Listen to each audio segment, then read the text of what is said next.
Tuhan, bagaimana kabarnya? Saya percaya tetap dahsyat dan luar biasa. Amin. Meskipun saat-saat ini kita mengalami masa-masa break di mana kita tidak bisa beribadah bersama-sama karena pandemi COVID-19 ini, tapi saya percaya bahwa firman Tuhan tidak dapat dibatasi oleh apapun masalah yang saat ini sedang terjadi. Amin. Hari ini saya akan menyampaikan firman Tuhan, renungan singkat tentang menanti-nantikan Tuhan, yang saya ambil dalam Yesaya pasal 40 ayat 30 sampai 31. Dikatakan firman Tuhan bahwa orang-orang muda menjadi lelah dan lesu, dan teruna-teruna jatuh tersandung. Tetapi orang-orang yang menanti-nantikan Tuhan mendapat kekuatan baru. Mereka seumpama raja wali yang naik terbang dengan kekuatan sayapnya. Mereka berlari dan tidak menjadi lesu. Mereka berjalan dan tidak menjadi lelah. Di masa-masa seperti saat ini, masa pandemi COVID-19, kita sebagai anak-anak Tuhan justru harus perlu dekat dengan Tuhan. Menanti-nantikan Tuhan bukan berarti kita menunggu secara pasif, tidak melakukan apa-apa. Tapi menanti-nantikan Tuhan ini berbicara tentang bagaimana kita menaikkan pujian penyembahan, bagaimana kita senantiasa berdoa, bagaimana kita senantiasa membaca firman Tuhan sebagai kebutuhan yang terutama dalam kehidupan kita. Karena kita percaya bahwa hanya di dalam Tuhan dan hanya Tuhan saja yang mengatur seluruh alam semesta. Itu sebabnya mari di masa-masa seperti saat ini nantikanlah Tuhan setiap waktu. Karena firman Tuhan berjanji di dalam Yesaya tadi kita baca bersama-sama bahwa orang-orang yang menantikan Tuhan akan mendapatkan kekuatan yang baru. Kekuatan yang baru untuk apa sih?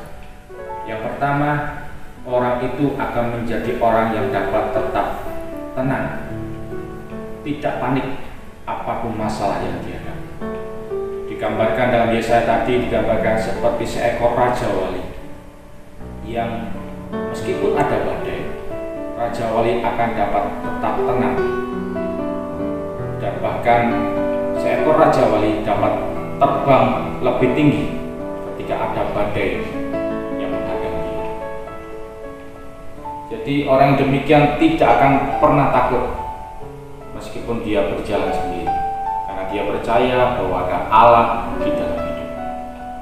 Yang kedua, orang yang mendapatkan kekuatan yang baru adalah orang yang akan dapat terus maju dan pantang mundur.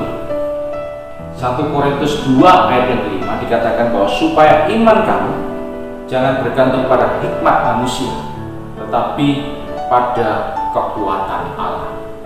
Jadi saya percaya bahwa orang-orang yang menanti-nantikan Tuhan, di situ orang itu akan mendapatkan kekuatan yang baru, yang memampukan orang itu akan terus maju, tidak putus asa, tidak hilang pengharapan, tapi dia akan menjadi orang yang tetap beriman bahwa apapun yang terjadi, Tuhan pasti menolong dan menyertai orang yang menanti-nantikan Tuhan.